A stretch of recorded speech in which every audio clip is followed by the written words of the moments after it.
এই সময়ের সবচাইতে দূরদর্শী নেতা পীর সাহেব চরমোনাই মুফতি সৈয়দ রেজাউল করিম।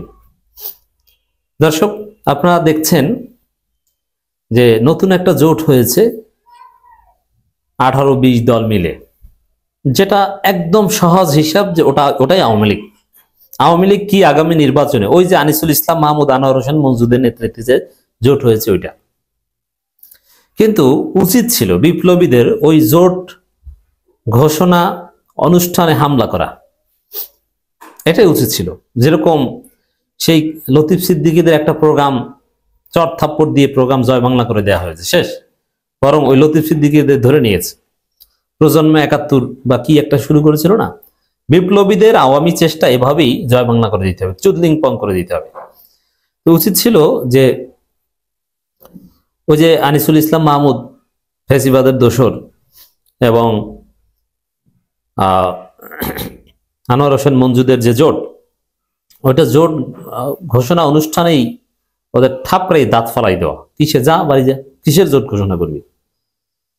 কিন্তু ওরা এমন জায়গায় করেছে বা এমন ভাবে করেছে এরকম কোনো সুযোগ আসে নাই।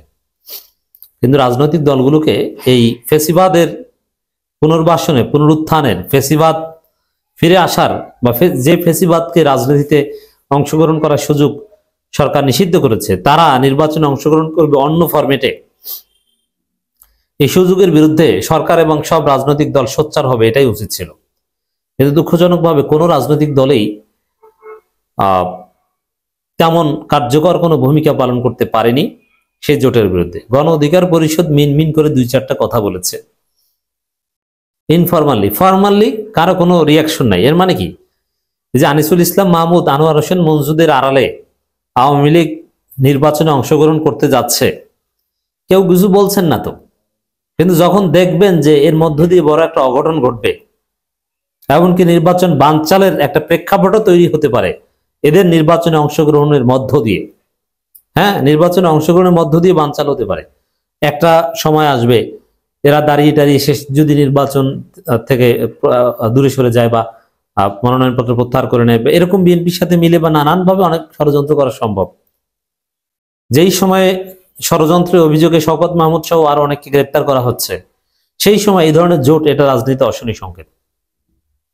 জামায়াত সহ সব দলকে স্পষ্টবাদী হওয়া উচিত ছিল যে এই ধরনের কোন জোট, ফেসিবাদ, এদেরকে রাজনীতি করতে দেওয়া হবে না। জাতীয় পার্টি অথবা আনিসুল ইসলাম মাহমুদ যে নামই আসুক না কেন, আনোয়ার হোসেন মঞ্জু, এরা সবাই হাসিনার মন্ত্রী, এদের কাউকে কোনো সুযোগ দেওয়া যাবে না, এদের সবাইকে নিষিদ্ধ করতে হবে।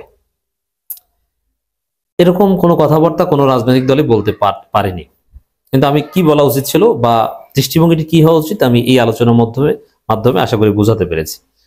কিন্তু পীর সাহেব চরমোনাই কিন্তু ঠিকই বলেছেন। এর মানে তিনি বুঝতে পেরেছেন যে আসলে ওরা তো আওয়ামী লীগ, ফেসিবাদের দোসরদের রাজনীতি করতে দেয়া যাবে না।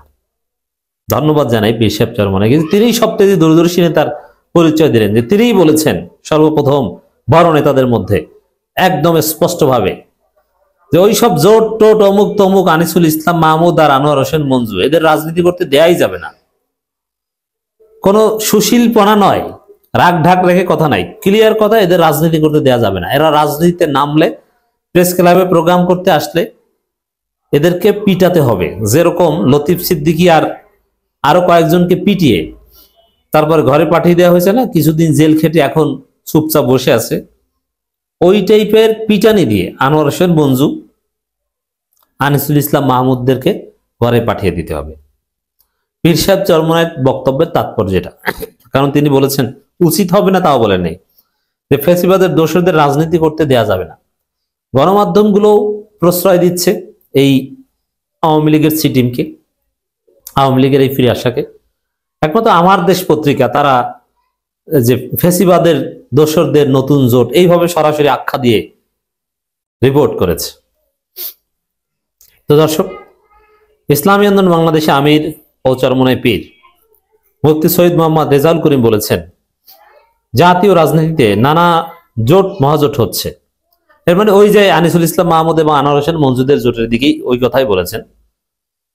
রাজনৈতিক এসব কর্মকাণ্ডকে আমরা স্বাগত জানাই, কিন্তু আওয়ামী ফেসিবাদের দোসরদের কোনোভাবেই রাজনীতি করতে দেয়া যাবে না। তাহলে স্বাগত জানিয়েছেন কাদের? ওটা হচ্ছে ওই যে এনসিপি, রাষ্ট্র সংস্কার আন্দোলন, এবি পার্টি যে জোট হয়েছে ওইটাকে স্বাগত জানিয়েছেন। আর আনিসুল ইসলাম মাহমুদ আর এই আনোয়ার হোসেন মঞ্জুদের যে 20 দলীয় জোট হয়েছে না 25 দলীয় জোট, ওখানে কয়েকটা দল জানিয়েছে তারা জানেই না যে এই জোট গঠন, অথচ তাদের নাম তালিকা আছে। মুসলিম লীগ বলছে যে আমরা এইসব জড়ি নাই, অথচ তারা 20 দলের মধ্যে তারা আছে। আরো অনেক নেতা জানে না, নাম ঢুকিয়ে দিয়েছে। এখন এটা নিয়ে হাস্যরস, কিন্তু দিন শেষে আওয়ামী লীগ এদের সমর্থন দিতে পারে, তখন এটা একটা ডিজাস্টার, একটা অঘটন ঘটবে। এজন্য এদের দিকে এদের কথাই বলেছেন পীর সাহেব চরমোনাই, আমরা ওই এনসিপি এবি পার্টি রাষ্ট্র সংস্কার আন্দোলন জোটকে স্বাগত জানাই, মানে ব্যাখ্যা, কিন্তু ওই আনোয়ার হোসেন মঞ্জুদের জোট এটা করতে দেয়া যাবে, এদের রাজনীতি করতে যাবে, জোট গঠন করেছে ওই পর্যন্ত, এদের মাঠে নামতে দেয়া যাবে না, নির্বাচন করতে দেয়া যাবে না, পিটিয়ে এদের নির্বাচন ছুটিয়ে দিতে হবে, বিপ্লবীরা এদের পিটাবে, আমরা বিশ্বাস করতে চাই। তাদেরকে বিচারের আওতায় আনতে হবে। আনোয়ার হোসেন মঞ্জু তো জেলে থাকার কথা, আনিসুল ইসলাম মাহমুদ জেলে থাকার কথা, তারা গুলশানের অভিজাত পার্টি সেন্টারে জোট ঘোষণা করে। বিচারের আগে তাদের কার্যক্রম নিষিদ্ধ করতে হবে, কারণ কোন ইনক্লুসিভনেসের নামে খুনিও টাকা পাচারকারীদের রাজনীতি করার সুযোগ দেওয়া যাবে না। একদম ক্লিয়ার কথা। পীর সাহেব চরমোনাইয়ের মতো এই কথা সবার বলা উচিত ছিল, সবাই বলেনি, কিন্তু পীর সাহেব চরমোনাই বলতে পেরেছেন। স্যালুট পীর সাহেব চরমোনাই। এই জন্যই বলি পীর সাহেব চরমোনাই এই সময়ের সব থেকে দূরদর্শী নেতা, সময় উপযোগী কথা বলে। এমনকি বিএনপি নির্বাচন বানচাল করতে চায় সবার আগে নেতাদের মধ্যে, এটা সর্বপ্রথম বলেছি আমি, কিন্তু নেতাদের মধ্যে সবার আগে বলেছেন পীর সাহেব চরমোনাই। এরপরে জামাত বলেছে, জামাতেরও আগে পীর সাহেব চরমোনাই দূরদর্শী নেতা হিসেবে অনেক কথা বলেন। হয়তোবা জামাতের মতো তার দল, জামাতের 15 ভাগের 1 ভাগও এখন হতে পারেনি, ছোট দল ইন কম্পেয়ার উইথ জামাত, কিন্তু third largest political party, that means এখানে বাফার পার্টি চরমোনাই, তারা যেদিকে মোড় নিবে তারা জিতবে। চরমোনাই জামাতের দিকে আছে বলে জামাত জিতবে, এটা খুবই একটা বড় পাওয়ার একটা রাজনৈতিক দলের বাফার পার্টি হতে পারে। বাফার পার্টি বুঝেন? বাফার স্টেট, সেকেন্ড ওয়ার্ল্ড ওয়ারের হিস্ট্রি পড়তে যে আপনারা শুনেছেন না, অথবা ইন্টারন্যাশনাল পলিটিক্সে একটা টার্ম আছে বাফার স্টেট। দুই দেশের মধ্যে যুদ্ধ বন্ধে যারা ভূমিকা পালন করতে পারে। সাপোজ দুইজনে মারামারি করতেছে, মাঝখানে একজন দাঁড়িয়ে মারামারিটা থামিয়ে দিয়েছে, মাঝখানে একজনে দাঁড়িয়েছে, যার কারণে দুইজন একজনের গায়ে আর একজনে দিতে পারেনি, ওইটা মাঝখানের জন্য হচ্ছে বাফার। আর মাঝখানে যিনি দাঁড়িয়ে তিনি যদি যে কোনো একটা পক্ষ নেন, তাহলে তো স্বাভাবিকভাবেই যার পক্ষ নিলেন সে জিতে গেল। তো চরমোনাইয়ের অবস্থান এখন এইটা। এই আনিসুল ইসলাম মাহমুদ, আনোয়ার হোসেন মঞ্জুদেরকে নিষিদ্ধ করতে হবে এবং তাদেরকে বিচারের আওতায় আনতে হবে, ক্লিয়ার কথা। অতএব দর্শক, আমাদের সবার কথা এটাই, পীর সাহেব চরমোনাইয়ের কথাই জনগণের কথা, সরকারকে এটাই করতে হবে, আর না করলে জনগণ এদের উপর মাফ করবে।